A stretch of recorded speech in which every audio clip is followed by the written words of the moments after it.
Do we like, by the way, do we that's like tough. Billy Hamilton batting ninth? I mean, this is a guy that was supposed to be your leadoff hitter. And I don't know what the stats show, but my guess is they show that you don't bat quite as often ninth as you do leading off, even though they follow each other in the order. So my question to you is Billy Hamilton batting ninth? If that's the case, then how valuable is this guy to this franchise? I know we had this discussion last week about what they should do with Billy Hamilton, but if they can't get him to a point where he can bat lead off, then what value is it to them? Because at best then he's a fourth outfielder. Yeah, I don't think that's a permanent move. I think that's a move to try to get him jump started, and it seems to be working. It might be coincidence, but I don't think that is a long-term strategy. He had 2 good bunts the other night.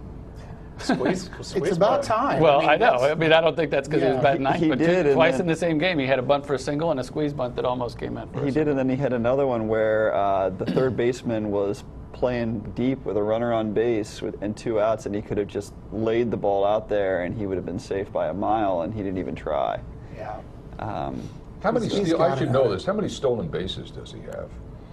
He's got a bunch. At least, 20, right? He had like 5 in the last week since he's actually getting on base. So I guess my question would be, at that end of the order, where does I don't mean ninth, but 7th, 8th, or 9th, where does a base stealing threat, how does that affect his game as opposed to being at the top of the order?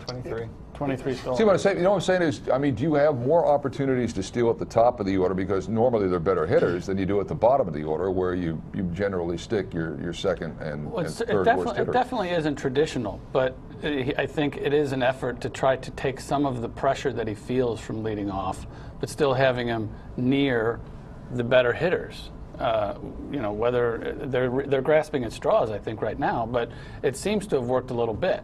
But he's right. Votto and Phillips, although they initially it wasn't working, they hit a little better. But it's an effort to keep him near the people who can hit, but not have the pressure of the leadoff spot. And I think it's worthless as boobs on a skateboard, because if you are if you can't hold on, steal, let me get a pen. Hold on. That's to answer your question. It's ridiculous.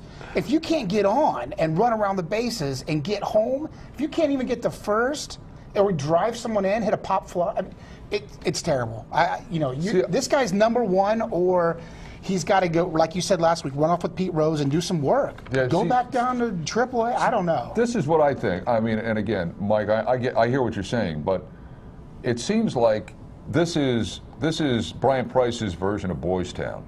Dusty Baker's version was the second hole in the batting order. You're trying to make this guy work, so you move him to second in the order, what he did with Bird. You're trying to make this guy work, so you move him to ninth in the order. At what point do you get to a point where you say, you know what, maybe these guys just aren't good enough? At what point do you get to a point where you say, maybe this isn't what we thought we had. We got this really fast guy who can play defense, but he's killing us offensively. Yeah, I think that's something they have to consider is Billy Hamilton ever going to hit? Because there's no real solid indication that he will. I mean, he might be a 240 or 250 hitter with great defense, and can you live with that? And maybe the answer is yes, and maybe the answer is no. But I think that in Brian Price's mind, this was like, I'm going to do something totally unorthodox and shake things up, and look what I'm going to do, and I'm going to put Billy Hamilton in the ninth order, and that's really going to inspire the fan base. I'm sure that's not what he was thinking of, but it's like, oh, Joe Madden did, I could do it. Yeah, exactly. I mean, Tony La Russa used to do it. It seems like it's like too little, too late. Like, if you're going to make these kind of different kind of moves, why don't you come out of spring training with that? Why don't you do that last year when you had faded from contention and try to do some different things then? But didn't you think they knew that in spring? Remember the games they hit him 7th, and he said, we're just trying it here. We're not going. I think they had an inkling this thing might have been a problem as far back as then. Yeah, and I think you have to wonder, what is the sort of mentality or the mental coaching of the game? If Hamilton can't handle the pressure of batting in the leadoff spot, how did somebody miss that? And why is no one working with him on the mental side of the game so that he can handle that? I mean, his confidence is clearly 0 right now. But he did have two out RBI hits over the weekend. So he was part of that big 429 batting with runners in scoring position. So.